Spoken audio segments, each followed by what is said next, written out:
Irmãos e irmãs, muito bom dia, sempre na graça e na paz de Jesus. Nós vamos continuar nossos estudos, então, na carta de Paulo aos Gálatas. Eu também reforço esse pedido de desculpas aí do pastor pela minha impossibilidade de ficar para a noite nesse evento. Esse ano foi muito sobrecarregado, como eu fiquei muito tempo fora do Brasil, a minha agenda ficou super achatada nesses poucos meses que eu acabei aqui ficando nesse final de ano, e aí eu tive que conciliar um monte de coisa para não precisar ter que cancelar. Eu acabei tendo que fazer divisões, né? Mas futuramente, né, se me chamarem de novo, talvez para falar sobre Apocalipse, aí eu venho e fico até segunda-feira, né? É porque para conseguir falar também do livro inteiro tem que ficar bastante tempo. Muito bem, irmãos. Nós encerramos ontem a exposição de Gálatas 3, os versículos 21 e 22, eu só vou ler eles para resumir então o que nós já falamos, e aí entrar na sequência do versículo 23 para frente. Gálatas 3, 21 diz: é porventura a lei contrária às promessas de Deus? De modo nenhum.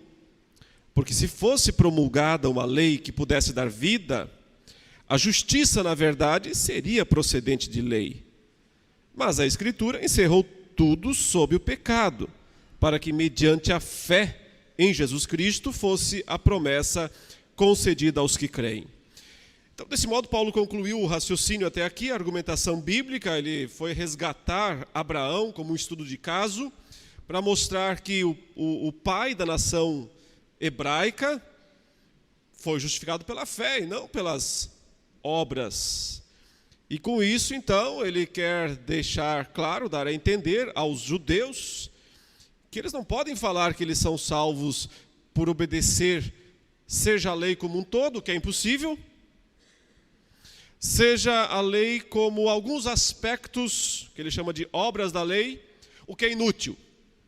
Então ele diz, uma coisa é impossível, outra é inútil. Se você quiser guardar toda a lei, isso é impossível. Você não vai conseguir. Consequentemente, não vai poder ser salvo desta maneira. E se você selecionar alguns aspectos e dizer, esses aqui são os mais importantes, é o que importa, isto é inútil. Porque se alguém guarda alguns mandamentos e não toda a lei, o próprio Tiago diria também, se torna culpado de todos. Então, o caminho é o da fé, é somente pela fé. Sempre foi somente pela fé. Tanto no Antigo quanto no Novo Testamento. A lei, então, não é uma concorrente da graça, não é um empecilho para a graça. Ao contrário, é um belíssimo de um instrumento da graça de Deus. Porque ela foi dada não como um acréscimo à aliança. Não é isso que Paulo está dizendo. Ele deixou claro que não se faz acréscimos a um contrato assinado, uma vez que a aliança foi ratificada por Deus em pessoa, ou em teofania, né? Uma vez que ele aparece ali na cerimônia dos pedaços com Abraão, e passa pelo meio dos pedaços, numa forma de fogo, uma forma de um fogareiro, né? Fumegante. Mas Deus sozinho passa por aquela cerimônia de ratificação, de validação da aliança. Uma vez que Deus fez isso, a aliança está fechada e ninguém pode mexer nela. Então não se faz acréscimos. A lei, portanto, não é um acréscimo à aliança abraâmica. A lei é um aspecto já previsto na aliança abraâmica, onde inclusive a circuncisão já estava. A circuncisão não aparece apenas no decálogo, a partir do decálogo, a partir dos 10 mandamentos, né? Ela não vem com os 10 mandamentos. Ela estava lá, justamente em Abraão. E significava um selo da justiça da fé. Significava o que hoje representa para nós o batismo, um selo da justiça da fé. É nesse sentido que Paulo está dizendo Você não pode colocar a lei contra a graça. Você tem que colocar a lei subserviente à graça. Se ela estiver contra a graça, ela vai ser um inimigo terrível para você. Se ela estiver subserviente à graça, será um poderoso aliado do crente. Verso 23. Mas antes que viesse a fé, estávamos sob a tutela da lei e nela encerrados, para essa fé que, de futuro, haveria de revelar-nos. De maneira que a lei nos serviu de aio para nos conduzir a Cristo, a fim de que fôssemos justificados por fé. Então note que quando Paulo fala, mas antes que viesse a fé, estávamos sob a tutela da lei, essa divisão de antes e depois não deve ser lida no sentido temporal de uma divisão de testamentos, como se nós disséssemos, olha, lá no Antigo Testamento estávamos sob a tutela da lei, mas agora, no Novo Testamento, estamos sob a graça. Não é isso que ele está falando, não é essa a distinção, não é esta a divisão. O que ele está dizendo é da experiência de cada pessoa. O que acontece com cada um de nós. Nós temos um antes e um depois. O antes é o antes da conversão. É o antes de crer. Antes da fé se tornar um patrimônio nosso. Então, antes da fé, antes da conversão, porque aqui ele está resumindo, veja que Paulo, e isso é o que torna difícil entender às vezes a sua carta, os Gálatas, ele contrai algumas expressões, ele vai reduzindo algumas expressões. Talvez por isso o apóstolo Pedro escreveria que tinha coisas difíceis de entender nas cartas de Paulo. E a impressão que eu tenho é que ele está falando de Gálatas, explicitamente, quando ele fala isso. E não seria nem um pouco estranho pensar que Pedro estivesse falando da carta de Paulo aos Gálatas. Afinal, ele é mencionado nela. Ele é citado na carta, né? Quando o próprio Paulo fala que o resistiu face a face. É muito interessante, só essa análise é muito interessante, já vale o nosso dia, né? Porque você vê um apóstolo que vê seu nome citado pejorativamente, negativamente, numa carta. Anos mais tarde, ele escreve uma sua carta e menciona a situação, o que ele faria em qualquer outra pessoa faria. Aproveitaria agora, eu vou me vingar do cara que me difamou. Agora eu vou rebater, né? E, no entanto, quando homens são de fato guiados pelo Espírito de Deus, e eles têm a preocupação da verdade acima do ego, e isso é raro, mas quando os homens de fato são guiados pelo Espírito de Deus, e têm a preocupação de que a verdade esteja em cima do ego, acima do ego, eles têm a coragem de dizer, Paulo estava certo e eu estava errado. E o que ele fez foi correto. Aliás, ele escreve coisas difíceis, é verdade. Ele diz que, inclusive, os mal intencionados distorcem. Mas ainda assim, é possível encontrar, pela graça de Deus, a compreensão nos seus escritos. Então eu tenho a impressão que de fato ele estava se referindo a Gálatas, não seria fora de propósito, porque Gálatas é a carta mais antiga que Paulo escreveu. Há uma discussão se é Gálatas ou se é 1 Tessalonicenses. Eu acho que as duas são escritas muito, muito próximas, talvez semanas uma da outra, mas são as duas mais antigas. E pela lógica parece que Gálatas é a primeira de todas. Coisas difíceis. E uma das coisas difíceis é justamente esse tipo de contração que Paulo faz. De uma frase longa, eu já disse ontem, olha, obras da lei. Quando ele começa a falar em obras da lei, depois ele fala pregação da fé, pregação da fé. Aí você tem que lembrar que ele já mencionou antes que é pelo ouvir a pregação que vem a fé. Mas aí ele junta tudo e fala pregação da fé. E daqui a pouco ele fala só da fé. Da mesma coisa, as obras da lei. Então tem aquela história toda, né, da dieta, da circuncisão e do calendário. Depois ele vai contrair e vai dizer só da lei. Da lei. Mas essas abreviações, ele parece estar escrevendo no Facebook, né?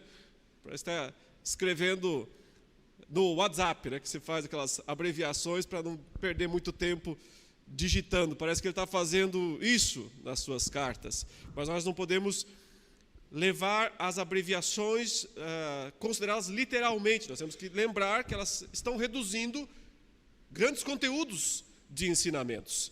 Então, quando ele fala antes que viesse a fé, você tem que pensar, antes que você ouvisse a pregação do Evangelho e cresce. Porque quando você ouviu a pregação do Evangelho, a poderosa pregação do Evangelho, que trouxe o Cristo crucificado diante dos seus olhos, e então os seus olhos foram atraídos para Cristo, e receberam o poder regenerador, transformador, sua vida mudou, o Espírito veio habitar em você, e te fez uma nova criatura, te deu um novo status, colocou numa nova situação, uma nova condição. Antes disso, você estava sobre outra jurisdição. Então, o antes e o depois é algo da sua experiência, da minha experiência. Não tem a ver com o Antigo e Novo Testamento. Antes que viesse a fé, estávamos sob a tutela da lei. Veja que Paulo diz, estávamos, ele diz, eu e vocês, eu judeu, vocês gentios. Seria mais lógico dizer nós judeus, porque a lei, até então, ela só era conhecida formalmente dos judeus, não é? Os gentios não tinham esse conhecimento formal da lei de Deus. Mas não importa, Paulo diz, também estavam debaixo. Aí é o assunto de Romanos 1. Quem com lei pecou, com lei perece. Quem sem lei pecou, sem lei perece. Porque existe uma norma da lei impressa nas nossas mentes, mesmo que não sejamos judeus, mesmo que não conheçamos formalmente a exposição da lei. Então, a tutela da lei é universal, tanto para os judeus quanto para os gentios. Traz um rigor adicional aos judeus, porque eles conhecem e o Senhor julga por conhecimento.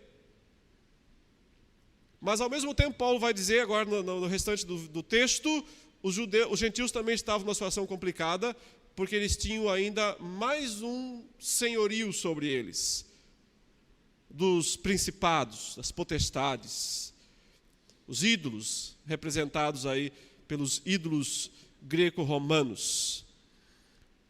Estávamos sob a tutela, então a ideia aqui é alguém, um tutor, alguém responsável pelo acompanhamento de uma criança.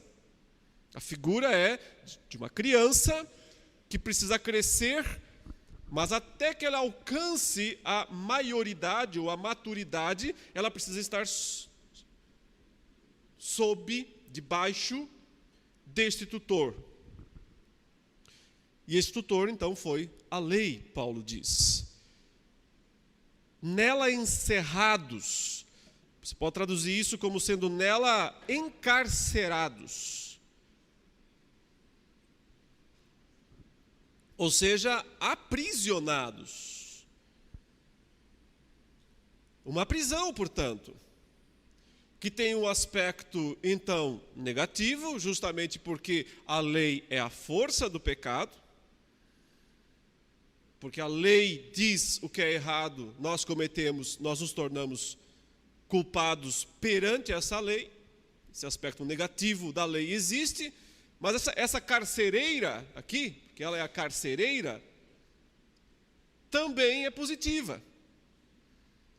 Porque ela nos guardava, de certa maneira ele está falando, ela nos aprisionava para um dia nos entregar a Cristo. para um dia nos entregar à fé. É isso que ele está dizendo. Estávamos sob a tutela da lei e nela aprisionados para. Então a ideia é destinados para essa fé que de futuro haveria de revelar-se a cada um de nós, especialmente aos gentios, porque aí sim nós temos que fazer uma distinção entre como funcionava a aceitação dos gentios na aliança do Antigo Testamento e como que funciona no Novo. Aí temos uma diferença clara. Mas aí tem relação com o mistério do Evangelho, que Paulo é o receptador, ele diz. Eu fui o receptador do mistério do Evangelho. Que significa nada mais, nada menos do que o fato de que estava previsto em Abraão, já, que os gentios seriam incluídos no pacto da graça, no eterno pacto da graça. Eterno no sentido de sempre presente, né? Desde Gênesis 3. Que os gentios seriam incluídos sem a necessidade de passar pelos rituais judaicos. Então a lei, ele diz, nos serviu de aio, um termo muito interessante, porque significa tutor, eu já disse, mas aqui é ainda mais específico, é o termo pedagogo. A lei nos serviu de professor, de pedagogo, de alguém que nos educou para Cristo. Então veja que essa carcereira tão cruel, como nós normalmente a pintamos, não é tão cruel assim. Porque na verdade ela estava trabalhando a nosso favor, para o nosso bem, trabalhando para o nosso bem. Porém, para poder fazer isso, ela tinha que nos aprisionar. Nós somos criaturas indomáveis. Nós somos criaturas não só propensas para o mal, mas de fato más. De fato caídas. Não só propensas para a queda, de fato caídas. Se Deus não coloca sobre nós esses freios, esses limites, o monstro selvagem que há dentro de nós aparece. Então, foi necessário que ela fizesse esse trabalho duro, ruim por um lado, de nos aprisionar, mas muito bom por outro, que era de nos levar, de maneira que a lei nos serviu de aio para nos conduzir a Cristo, a fim de que fôssemos justificados por fé, como Abraão. Mas tendo vindo a fé, ele diz no verso 25, já não permanecemos subordinados ao aio. Então, se a fé chegou, se a pregação libertadora do Evangelho foi proclamada, se a fé foi concedida para os ouvintes que ouviram esta pregação, esse papel da lei acabou. Ele cumpriu esse papel. A lei cumpriu esse papel de nos levar até Cristo, nos entregou até Ele. Seria agora insano voltar ao pedagogo, é isso que Paulo está dizendo. Seria insano voltar ao tutor. O tutor cumpriu a função. Ele nos levou até a maioridade. Ele nos emancipou. Estamos emancipados. Portanto, dizer, agora eu vou voltar a estar debaixo das ordens ou da prisão, do encarceramento do tutor, é insano. Foi bom, mas lá, naquele tempo, foi necessário, foi bom. Mas agora não é mais bom. Justamente porque agora é uma outra situação, é uma outra condição, é uma outra história. O verso 26 diz: pois todos vós sois filhos de Deus, mediante a fé em Cristo Jesus. Porque todos quantos fostes batizados em Cristo, de Cristo vos revestistes. Vocês eram menores, vocês eram tutelados pela lei, vocês estavam encarcerados por ela. Ela foi útil para levá-los até a maioridade. Quando vocês foram emancipados, vocês foram reconhecidos formalmente como filhos. Adotados, podíamos dizer, mas reconhecidos formalmente como filhos de Deus. Se são filhos, a ideia agora são maiores. Tem maioridade legal. Filho do dono, filho do dono da casa, filho de Deus, que é o conceito que ele vai daqui a pouquinho explorar mais, no capítulo 4. Então não faz sentido você voltar lá e pedir para o seu tutor dizer o que você tem que fazer. Especialmente, você tem que sempre lembrar que Paulo tem em mente aquelas 3 coisas que estão sendo exigidas. Senão você não consegue ver o alvo no que ele está atirando. Ele não está atirando num alvo amplo. Ele está atirando num alvo bem específico, bem direto. Então, se você não tiver sempre em mente qual é esse alvo, você vai confundir as coisas. Ele está atirando naquelas 3 coisas que os judaizantes estão exigindo dos judeus, ou melhor, dos gentios recém-convertidos. E o que Paulo está dizendo é que se fizer isso, está voltando ao tutor. Está voltando a se submeter ao pedagogo, que já foi embora, já cumpriu a função, já entregou você, pronto, já fez seu trabalho. E, portanto, isso é uma incoerência e um grave risco, um grave perigo, como ele vai abordar na sequência. Nós somos filhos de Deus, ele diz, nós somos maiores, nós somos legalizados, nós fomos reconhecidos como filhos de Deus mediante a fé. Não as obras da lei, mediante a fé em Cristo Jesus. E aí ele acrescenta, ele entra com o batismo e nos mostra quão importante é o batismo. Ele diz, porque todos quantos fostes batizados, e usa uma expressão interessantíssima, ele diz, batizados em Cristo.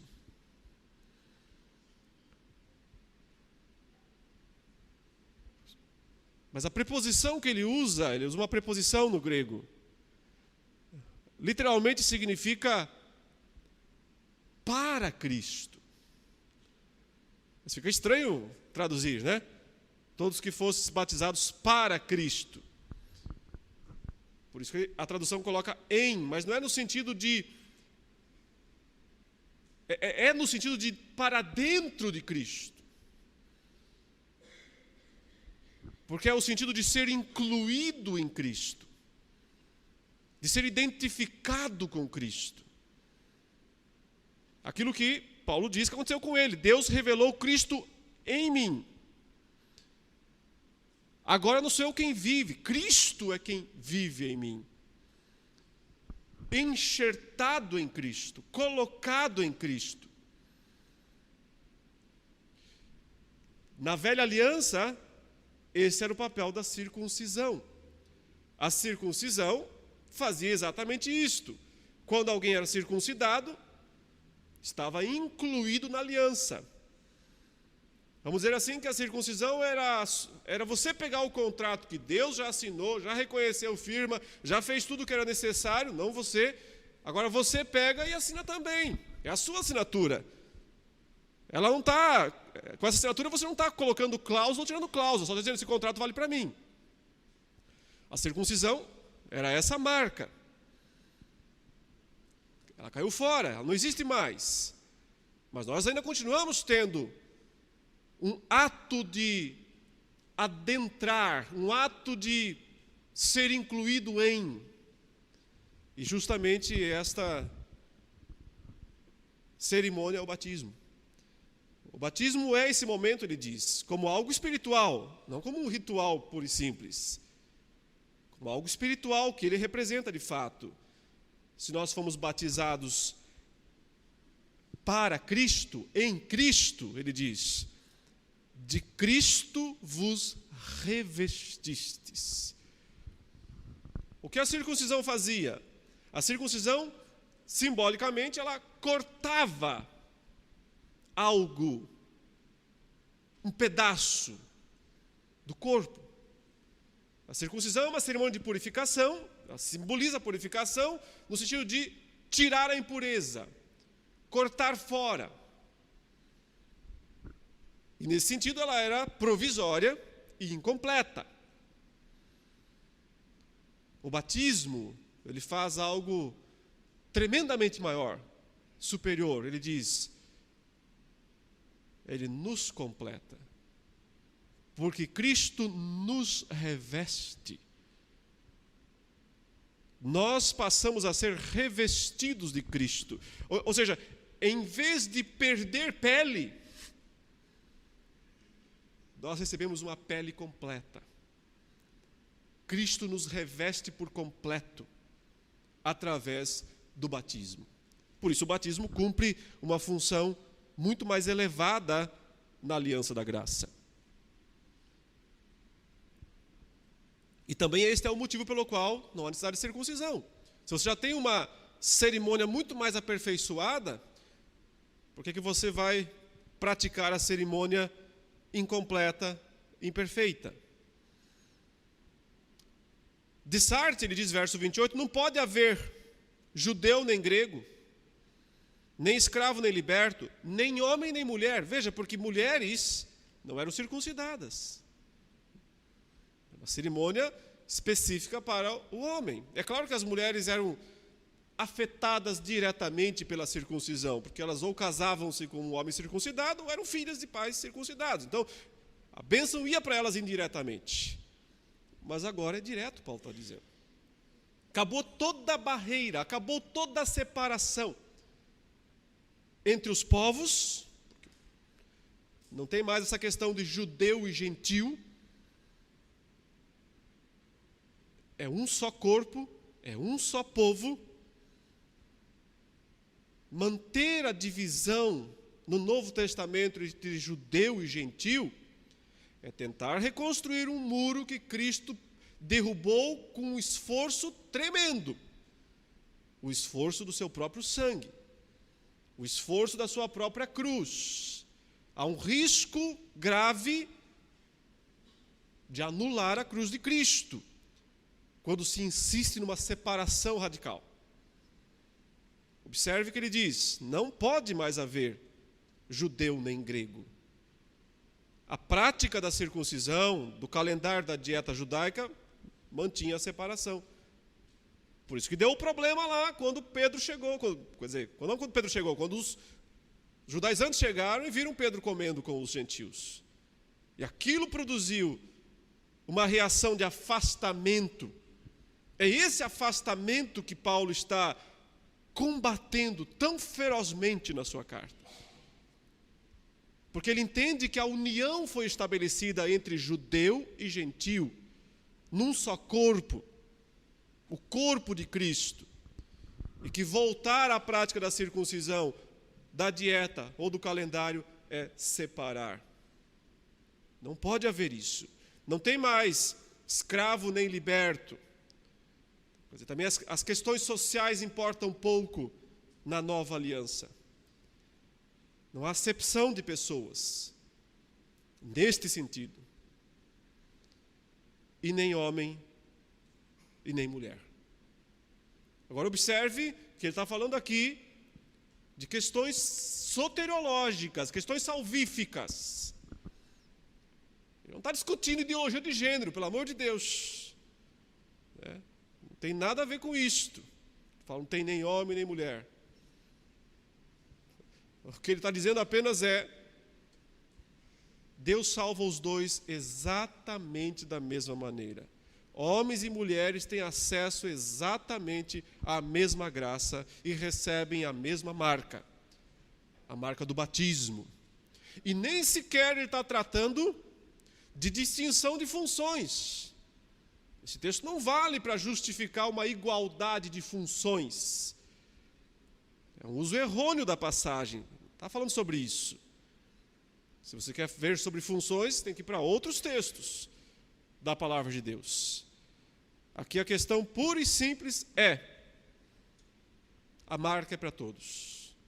A marca da aliança, o batismo, é para todos, porque toda separação que poderia e que existia na antiga aliança simplesmente acabou. Porque todos vós sois um em Cristo Jesus. Porque vocês foram colocados nele, batizados para ele, batizados dentro dele, incluídos no corpo de Cristo. Só tem um corpo, não tem dois. Só tem uma igreja, não tem duas. Incluídos no corpo, só há um Deus, só há um Pai, só há um batismo, só há um Senhor. Todos incluídos num corpo, só há um corpo. A distinção que às vezes se faz também dentro de muitas igrejas, que fazem uma divisão entre batismo de uma forma e batismo de outra. Estou falando do batismo do Espírito. E dizem, um grupo de cristãos já foi batizado com o Espírito Santo, o outro grupo de cristãos ainda não foi batizado com o Espírito Santo. Isso significa reconstruir o muro. Isso significa dividir a igreja entre dois corpos. É tão errado quanto. E aí o argumento está lá em 1 Coríntios 12, quando ele diz: porque em um só corpo todos vocês foram batizados. Todos. Ou seja, se uma pessoa não foi batizada com o Espírito Santo, não significa que ela é um membro de segunda classe do corpo de Cristo. Se uma pessoa não foi batizada com o Espírito Santo, não é crente, não pertence a Cristo, não está na comunidade da aliança, não tem direito às promessas, pode estar dentro da igreja visível, não pertence a Cristo. Não tem duas categorias de crente. Se há duas categorias de crente, dividiu o corpo. Ofende as chagas de Jesus, esse raciocínio. Ofende o sofrimento de Cristo, esse tipo de raciocínio. Todos vocês são um em Cristo Jesus. E se sois de Cristo, ele volta ao começo, também sois descendentes de Abraão. Eu comecei essa história com Abraão, falando de Abraão, que ele foi justificado pela fé, que tem que viver pela fé. Então, é desse modo que vocês herdam a promessa feita a Abraão, de receber o Espírito. Note que a partir aqui do capítulo 3, ele já começou a mencionar o Espírito, várias vezes. E a partir do capítulo 4, mais ainda, até que ele consiga explicar, então, como é que funciona mesmo na prática essa vida espiritual. Mas continuemos no capítulo 4, diz assim: digo, pois, que durante o tempo em que o herdeiro é menor, em nada difere de escravo, posto que ele é senhor de tudo, mas está sob tutores e curadores, até ao tempo predeterminado pelo Pai. Assim também nós, quando éramos menores, estávamos servilmente sujeitos aos rudimentos do mundo. Vindo, porém, a plenitude do tempo, Deus enviou seu Filho, nascido de mulher, nascido sob a lei, para resgatar os que estavam sob a lei, a fim de que recebêssemos a adoção de filhos. E porque vós sois filhos, enviou Deus ao nosso coração o Espírito de seu Filho, que clama, Abba, Pai. De sorte que já não és escravo, porém filho, e sendo filho, também herdeiro por Deus. Veja que Paulo retoma aqui o assunto que ele já começou a falar. Ele falou já sobre o pedagogo, ele falou sobre a função da lei, de guiar a criança, o menor, até que ele alcance a maioridade, até que ele seja emancipado. E agora ele retoma essa ilustração, essa figura, mas para dar alguns detalhes adicionais. Ele diz: sabe por que eu falei que vocês estavam encarcerados debaixo da lei? Antes de ouvirem a pregação da fé, antes de experimentarem a conversão, é porque funciona assim mesmo. Durante o tempo em que o herdeiro é menor, num aspecto ele não é diferente do escravo. Ele está na mesma condição. Um é filho legítimo, o outro é escravo. Mas ali no dia a dia a diferença é pequena, porque o filho legítimo não tem direito de exigir nada, porque ele é menor. Isso é uma questão da legalidade judaica, né? Não está falando de como é que pais e filhos se relacionam no século 21. Está falando dos aspectos legais do direito à herança daqueles dias. É esse costume aí que ele está evocando aqui, dizendo: é assim que funciona, o herdeiro menor nada difere do escravo. Isso era assim no judaísmo e também no mundo greco-romano. Não era uma exclusividade do judaísmo. No mundo greco-romano funcionava assim também. Uma certa igualdade entre um escravo e um filho, até que o filho fosse emancipado. Quando sim, esse filho alcança a maioridade, muda tudo. Nesse momento ele passa a ser senhor da casa. Mas o escravo nunca será senhor da casa. O escravo sempre será um escravo até a morte, a menos que ele seja liberto, a menos que ele seja alforriado. É interessante que Paulo vai usar daqui a pouco essa figura da libertação também para dizer: mas nós também éramos escravos de certa maneira. É interessante como ele mistura as metáforas. E se a gente não prestar atenção, a gente se perde nesses entrecruzamentos de metáforas. Mesmo sendo senhor de tudo, por herança, por ser um herdeiro, ele diz, mas ele, enquanto é menor, ele não tem direito a agir. Por quê? Porque ele está sob tutores e curadores. Ele está debaixo de administradores. Alguém administra a casa. E é curioso que, no mundo romano, muitas vezes, esse administrador era um escravo. Um escravo que administrava a casa do Senhor. No mundo judeu, isso era mais raro. Mas eram muitos casos no mundo romano. E mesmo assim, o filho, nesse caso, estava até mesmo abaixo do escravo. É isso que ele está dizendo. Mesmo sendo filho. Agora, quando ele é emancipado, tudo muda. Está sob tutores e curadores até ao tempo pré-determinado do pai. Quem define quando é que o filho deixa de ser menor e passa a ser maior? Para nós, a idade, né? Porque a sociedade, o Brasil, vários países, estabelecem uma idade. Eles dizem, quando completa 18 anos, passa a ser maior de idade. No caso do judaísmo, tinha a ver com a vontade do pai. É o pai que decidia isso. Ou seja, não tem uma idade mágica. Quando o pai quer, quando o pai determina, é o pai quem diz: a partir de tal momento, tal idade, você está apto para exercer o senhorio sobre a casa. A vontade primordial aqui não é da pessoa e nem é uma idade mágica, mas é a vontade do Pai. Assim também nós, ele diz verso 3, quando éramos menores, estávamos servilmente sujeitos aos rudimentos do mundo.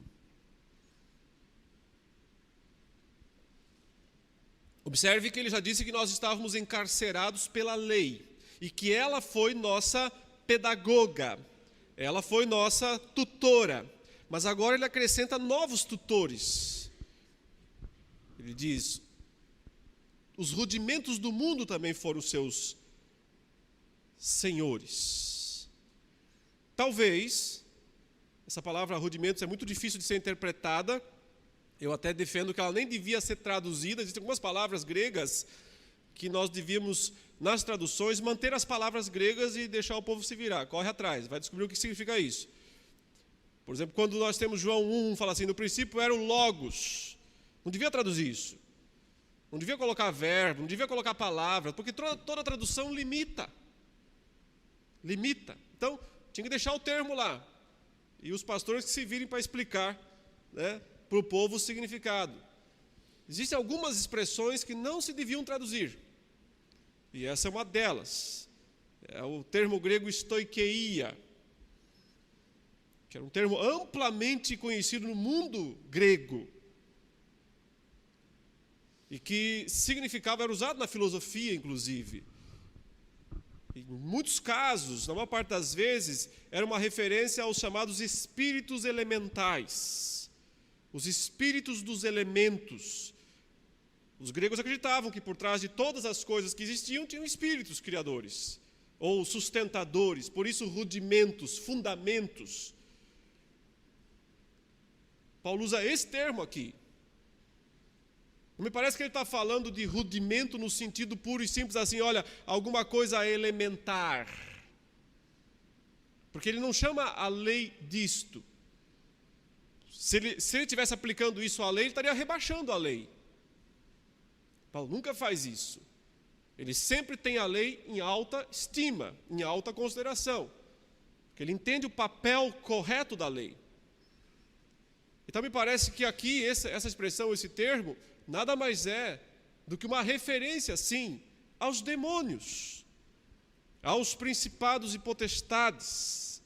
Porque observe que logo para frente, no versículo 8, ele vai dizer, outrora, porém, vocês, não conhecendo a Deus, servíeis a deuses que por natureza não são.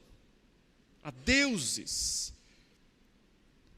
Aqueles ídolos romanos, gregos e romanos, os mesmos ídolos, mas com nomes diferentes de uma cultura para outra. O que Paulo está dizendo é que, e ele fala isso, e também o Antigo Testamento fala isso algumas vezes, que esses deuses nada mais eram do que expressões de demônios. Uma servilidade, portanto, que os gentios tinham, adicional.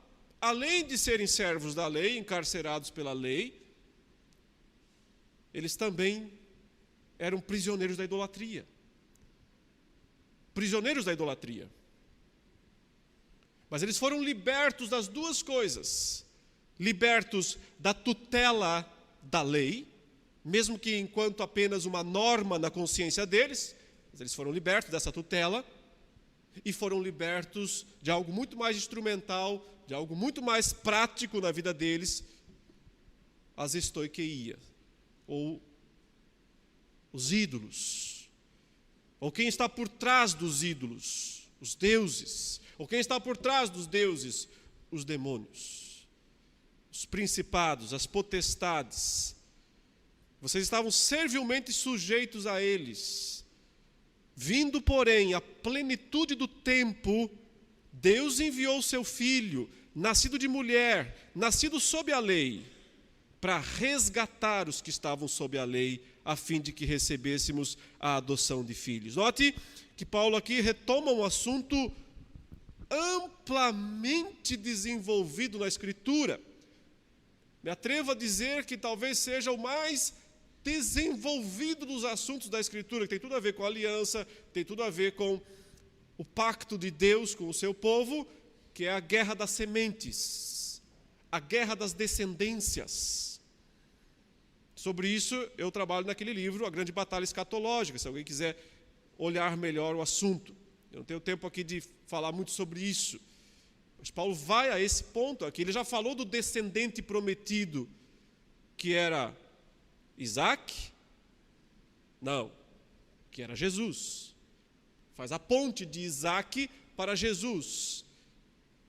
Ele destaca esse aspecto da guerra das descendências, da guerra da semente. E aqui especificamente ele diz,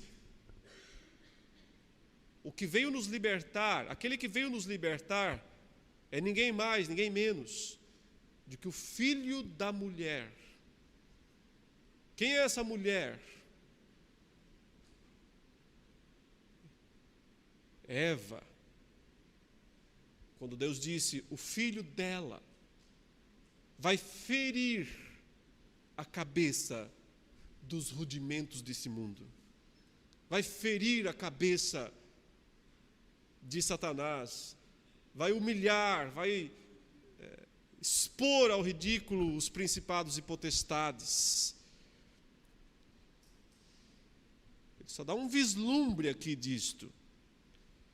Mas quando você dá, é como se ele fizesse um rasgo aqui e diz, olha aqui para dentro, tem coisa grande demais aqui por trás. Não dá tempo de trabalhar na carta isso, e fará isso em outras cartas. Mas ele está dizendo, o drama é muito maior do que vocês conseguem ver. O trama pactual é muito maior do que vocês enxergam, a uma primeira vista, com essa preocupação limitada, com essa cegueira que vocês receberam quando os judaizantes chegaram para aí dizendo, olha, tem que circuncidar, precisa guardar a dieta judaica, precisa guardar o calendário judaico. Quando vocês fizeram isso, vocês ficaram cegos, vocês não conseguem ver o que está por trás, a grandeza dos atos de Deus, a grandeza dessa batalha, dessa guerra escatológica que se desenvolve e que se consuma quando na plenitude do tempo vem o filho nascido da mulher e ao mesmo tempo nascido sob a lei, ou seja, aquele que é o herdeiro, aquele que é o descendente prometido, aquele que é o grande filho, que por natureza, então, não tem nenhuma necessidade de submeter à lei, ele vem e se submete, se coloca abaixo, debaixo da lei, com um propósito claro, para resgatar, pagar o resgate, pagar o preço. Por isso que agora a ilustração do escravo volta para nós. Aplica-se a nós também. Foi necessário pagar um preço para libertar um prisioneiro, para libertar um escravo, para resgatar os que estavam sob a lei, a fim de que recebêssemos a adoção de filhos. E porque vós sois filhos, então, agora a confirmação, mudou o nosso status, alcançamos a maioridade, fomos libertos da tutela da lei, fomos libertos dos principados, dos rudimentos desse mundo. Estamos livres, Paulo fala. Filhos legítimos, adotados, mas legítimos também. Porque o filho legítimo é Cristo, nós estamos nele. Senhores sobre a nossa própria casa. Não mais menores, não mais semelhantes a escravos. Senhores sobre a nossa própria casa. Essa é a nossa situação, herdeiros. E a grande evidência, o fator decisivo de toda essa história é o Espírito. O Espírito. Deus enviou ao coração de vocês o Espírito. Uma das coisas que o movimento pentecostal foi útil e continua sendo para os reformados é justamente prestar mais atenção ao Espírito.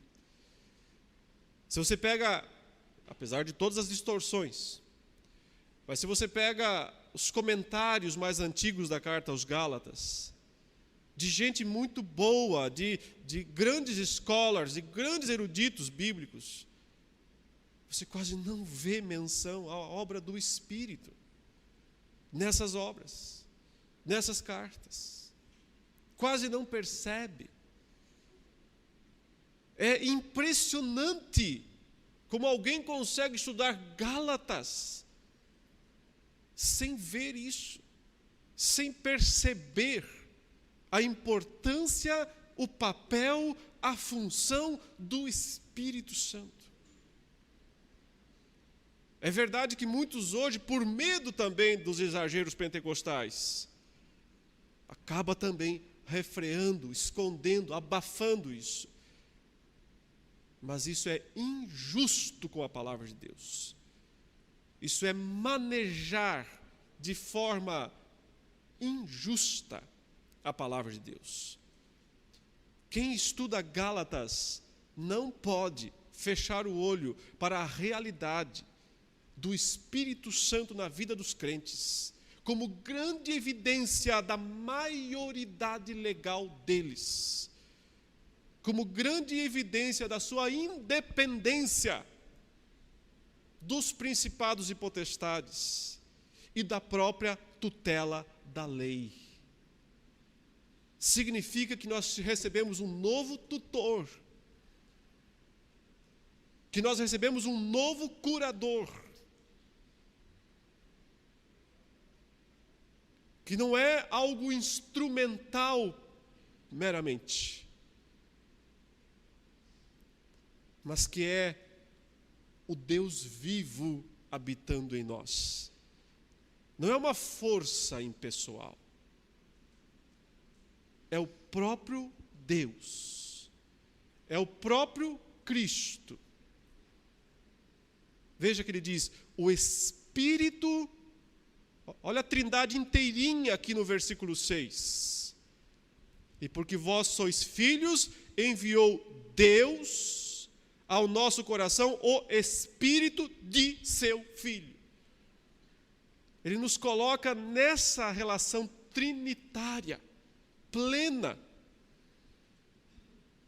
É isso que significa estar na família de Deus. Estar na família de Deus.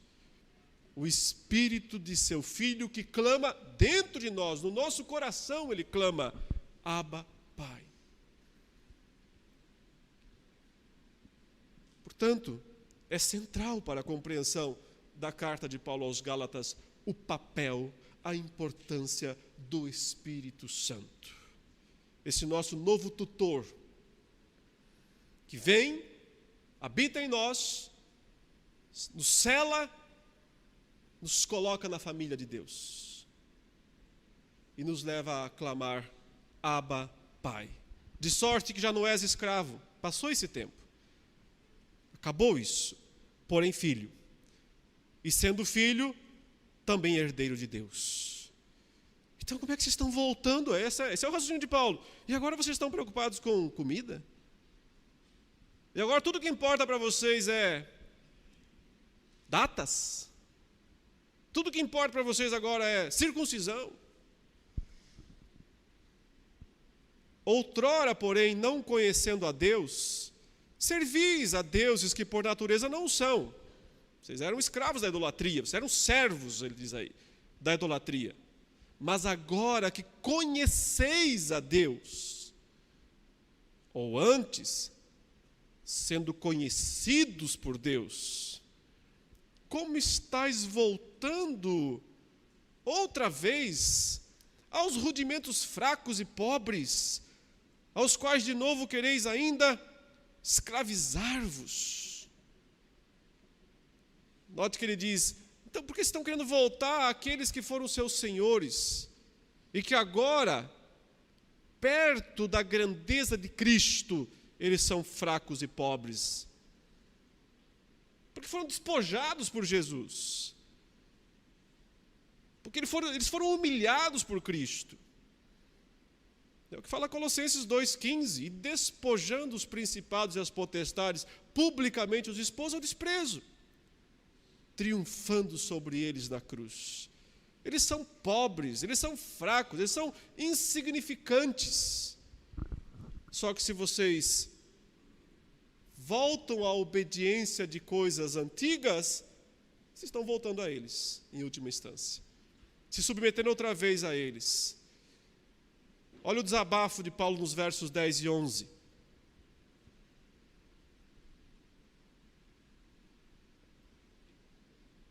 Guardais dias, e meses, e tempos, e anos. É um desabafo isso. Olha, vocês ficam preocupados com essas coisas. Receio de vós que eu tenha trabalhado em vão para com vocês. Isso é um desabafo. Acho que perdi meu tempo. Acho que levei pedrada à toa. Porque depois de conhecer tudo isso, vocês ainda voltam a essas coisas insignificantes. E ainda ficam brigando por essas coisas insignificantes. Parece-me que eu perdi todo o meu tempo. Agora você consegue entender um pouco da perplexidade de Paulo, né? Sede qual eu sou, ele fala, por que vocês não são igual eu? Por que não me imitam? Pois também eu sou como vocês. Irmãos, assim vos suplico, em nada me ofendestes. Ou seja, olha, isso aqui não é pessoal, tá? Vocês podem estar preocupados que eu estou usando uns termos meio pesados aqui, mas não levem para o lado pessoal. Ele está dizendo, não é pessoal. Eu não estou me sentindo ofendido por vocês e por isso eu estou usando essa linguagem tão forte com vocês. Não é isso.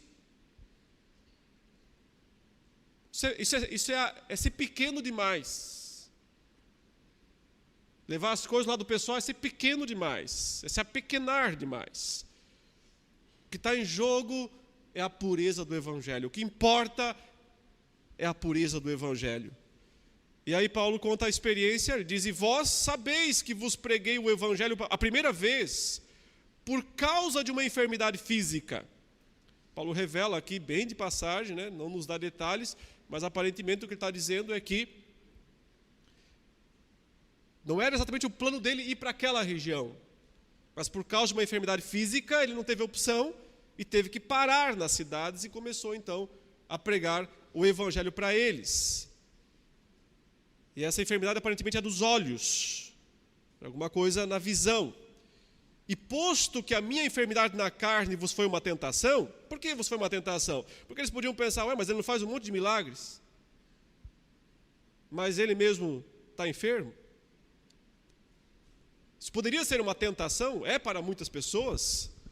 Contudo, não me revelastes desprezo nem desgosto, ou seja, eu não estou ofendido com vocês. Desde o começo, vocês me trataram muito bem. Não levem as coisas para o lado pessoal, eu não tenho nada contra vocês, sou grato a Deus, porque desde o começo, vocês podiam ter me desprezado, eu cheguei ali com um problema grave nos olhos, e mesmo assim vocês me receberam muito bem, vocês me receberam como um anjo de Deus, como o próprio Cristo Jesus, vocês me receberam. Mas por que mudou tudo? Essa é a questão. Por que agora não tem mais isso? Que é feito, pois, da vossa exultação? Vocês perderam aquela alegria daquele momento em que vocês ouviram o Evangelho. Eles roubaram isso de vocês. Esses pregadores legalistas roubaram a exultação de vocês. Pois vos dou testemunho de que, se fosse possível, teríeis arrancado os próprios olhos para nos dar. Então parece que o problema estava nos olhos, porque ele fala, eu lembro que vocês me receberam tão bem que, se vocês pudessem, vocês arrancavam os olhos de vocês para me dar. Mas agora tudo mudou, né? Agora vocês me consideram um inimigo. Agora vocês me consideram um adversário. Verso 16, tornei-me porventura vosso inimigo por vos dizer a verdade? Às vezes a verdade cria inimigos. Mas nesses casos nós não temos opção. A verdade é preferível à amizade. Claro que Paulo não quer manter essa inimizade, ele quer consertar. Ele quer se reaproximar, ele quer reconstruir o relacionamento. Mas ele não pode reconstruir o relacionamento sacrificando a verdade. Não se pode reconstruir relacionamentos matando a verdade. Isso vale para indivíduos, isso vale para igrejas, para denominações. A verdade não pode ser a primeira vítima da reunião, da união. Ela não pode ser.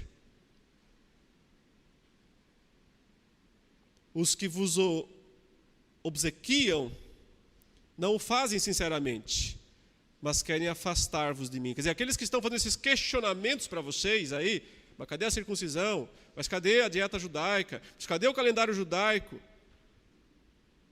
Eles não estão fazendo isso, Paulo fala, de forma limpa, de forma honesta. O que eles querem é afastar vocês de mim para ter vocês para eles. Essa é a ideia. Para que o vosso zelo seja em favor deles. A grande marca de um falso pregador é que ele quer exclusividade. Ele não aceita que as pessoas possam aprender também de outros lugares, de outras fontes. Ele quer ter domínio sobre o grupo. Ele quer ser a única referência do grupo. Ele quer ter todo o poder e autoridade sobre o grupo. Essa é uma marca clara de falso pregador, de falso profeta. Paulo diz, era exatamente isso o que aqueles homens estavam fazendo. Olha que expressão aí do verso 19, né? Meus filhos, por quem de novo sofro as dores de parto. Ou seja, eu passei por aí, algum tempo atrás, levei pedrada por vocês, foi doloroso. O nascimento de vocês foi doído, não foi simples. Ele está usando uma ilustração como se ele fosse a mãe, né?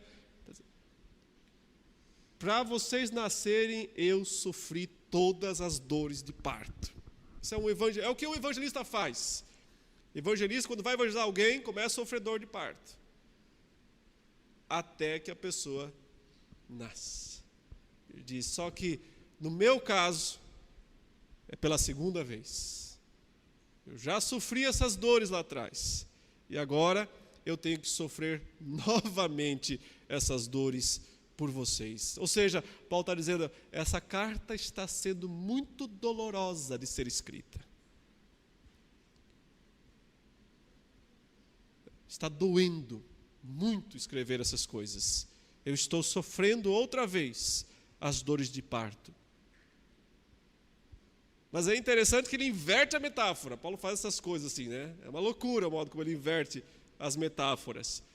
Ele diz, mas não para gerar vocês, para Cristo ser formado em vocês, para que Ele de fato esteja dentro de vocês, vocês nele, Ele em vocês, essa mão dupla,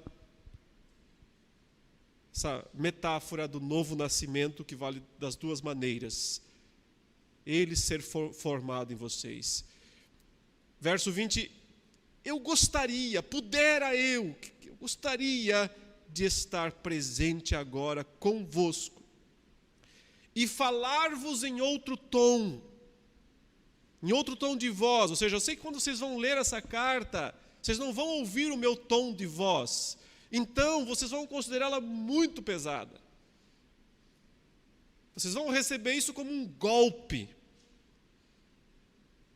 Eu queria estar presente para mostrar para vocês que eu não estou usando esse tom de voz agressivo que talvez vocês estejam pensando que eu estou usando.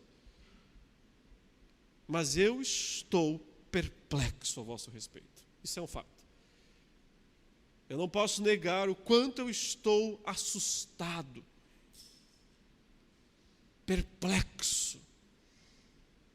O que ele falou lá no início, né? Primeira palavra dele aos crentes da Galácia: admira-me.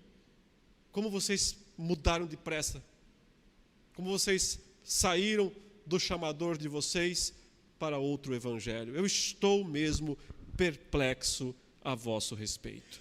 Mas se eu estivesse com vocês, eu mostraria, vocês veriam que essa perplexidade não é ódio. Essa perplexidade não é ira.